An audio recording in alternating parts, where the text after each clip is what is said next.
Viagem ao Centro da Terra, Júlio Verne, capítulo 21. No dia seguinte, partimos bem cedo. Tínhamos que nos apressar. Estávamos há 5 dias a pé da encruzilhada. Não me debruçarei sobre os sofrimentos de nosso retorno. Meu tio o suportou com a raiva de um homem que não se sentia mais forte. Hans, com a resignação de sua natureza passiva. Eu, confesso, com queixas e expressões de desespero. Eu não tinha espírito para me opor a esse infortúnio. Como eu havia previsto, a água acabou no fim do primeiro dia de caminhada.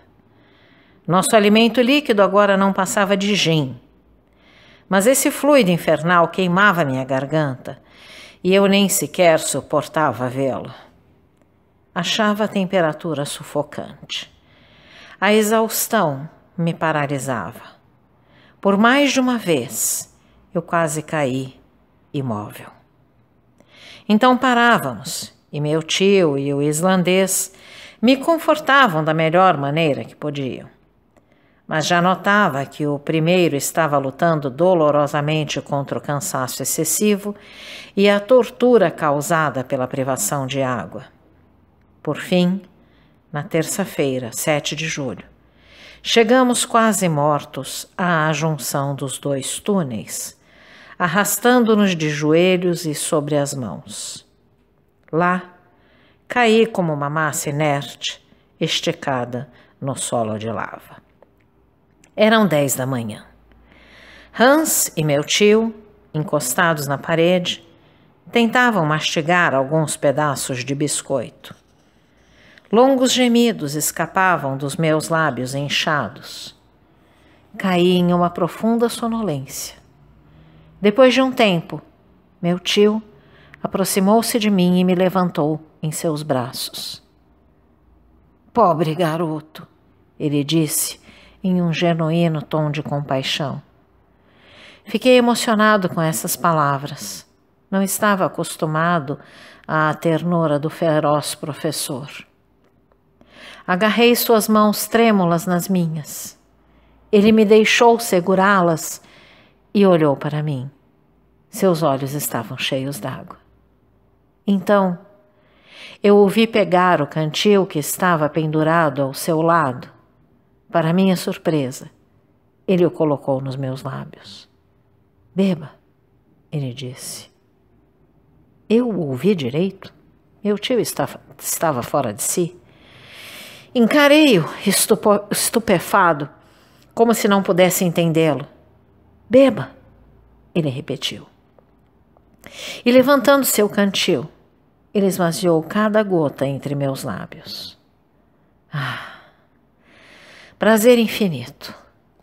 Um gole de água veio para umedecer minha boca ardente. Apenas um, mas o suficiente para recuperar a vida que se esvaía do meu corpo.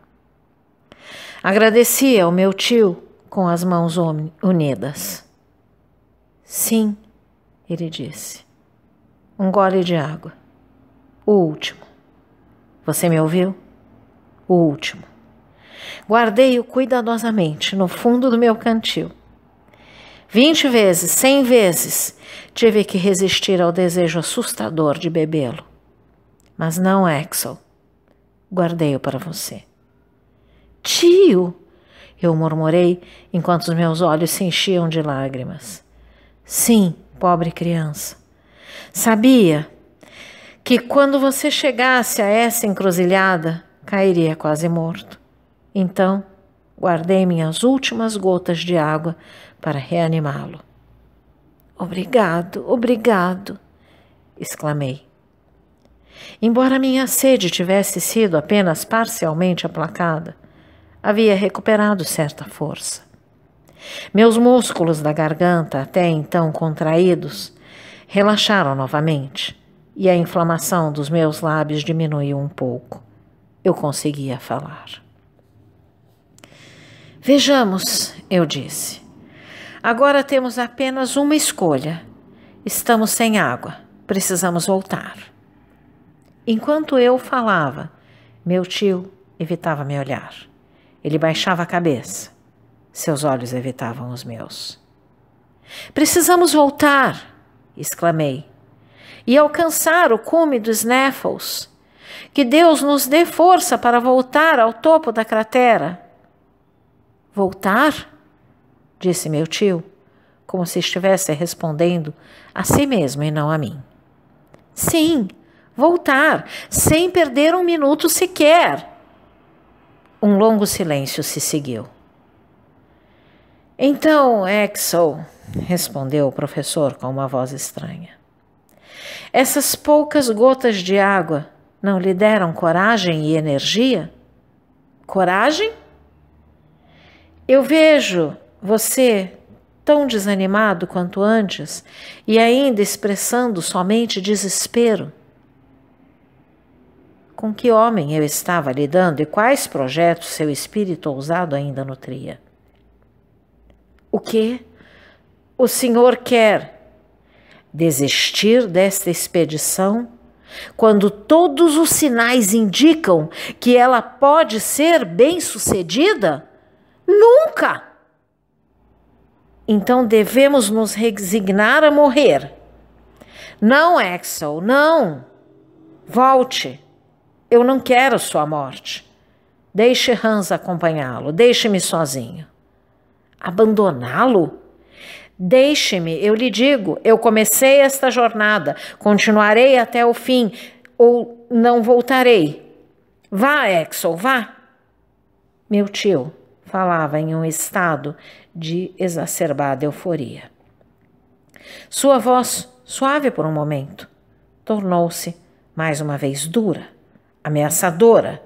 Ele lutava contra o impossível com uma energia sinistra. Eu não queria deixá-lo no fundo desse abismo, mas, por outro lado, o instinto de autopreservação me dizia para fugir. O guia acompanhava a cena com sua indiferença habitual. No entanto, ele entendia o que estava acontecendo entre seus dois companheiros. Os próprios gestos foram suficientes para indicar os diferentes caminhos pelos quais cada um de nós tentava levar o outro. Hans, porém, parecia ter pouco interesse naquela questão que colocava sua existência em jogo. Pronto para retornar caso o sinal fosse dado, pronto para atender ao menor dos desejos de seu empregador. O que eu não daria para que ele me entendesse naquele momento? Minhas palavras, meus gemidos, meu tom de voz teriam convertido sua natureza fria. Eu o faria compreender os perigos dos quais mal suspeitava. Juntos, talvez, conseguíssemos convencer o obstinado professor. Se necessário, teríamos o forçado a voltar ao topo dos Snaffles. Aproximei-me de Hans. Pousei minha mão sobre a sua. Ele não se mexeu. Mostrei-lhe o caminho para a cratera. Ele permaneceu imóvel. Meu rosto ofegante revelava todo o meu sofrimento.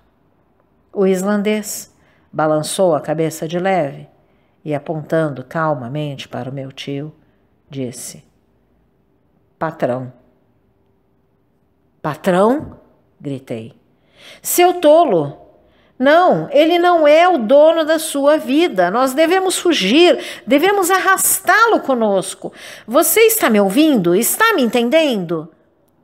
Eu havia agarrado Hans pelo braço. Queria forçá-lo a se levantar. Eu estava lutando com ele. Meu tio interveio. Acalme-se, Axel, disse ele. Você não conseguirá nada com esse criado impassível. Ouça o que eu quero lhe propor. Cruzei os braços e encarei meu tio. A falta de água, ele disse, é o único obstáculo para a realização dos meus planos. Nesse túnel do leste, composto de lava, xisto, carvão, não encontramos uma única molécula líquida. É possível que tenhamos mais sorte se seguirmos o túnel do oeste. Balancei minha cabeça com um ar de profunda descrença. Ouça-me, continuou o professor com uma voz firme. Enquanto você jazia imóvel, fui explorar a estrutura daquele túnel. Ele leva diretamente às entranhas do globo e em poucas horas nos conduzirá ao maciço granítico. Lá devemos encontrar fontes abundantes. A natureza da rocha indica isso e o instinto concorda com a lógica para apoiar a minha convicção. Agora, é isso o que eu tenho para lhe propor. Quando Colombo pediu à tripulação de seus navios mais 3 dias para descobrir novas terras, seus homens, ainda que assustados e doentes, reconheceram a legitimidade de sua reivindicação. E ele descobriu o novo mundo. Eu, o Colombo deste mundo inferior, só peço mais um dia. Se depois desse dia ainda não tiver encontrado água, juro que voltaremos à superfície da terra. Apesar da minha irritação, fiquei comovido com essas palavras e com a violência do meu tio contra si mesmo ao falar daquela maneira. Muito bem, exclamei. Vamos fazer o que o senhor deseja e que Deus recompense sua energia sobre-humana. Agora, o senhor tem apenas mais algumas horas para tentar a sorte. Vamos! Então, caro audioleitor, se você gostou deste conteúdo, deixe seu like e inscreva-se no canal ativando o sininho para ser notificado dos próximos vídeos, com os próximos capítulos deste e de outros livros que estarei publicando. Um grande abraço e até a próxima!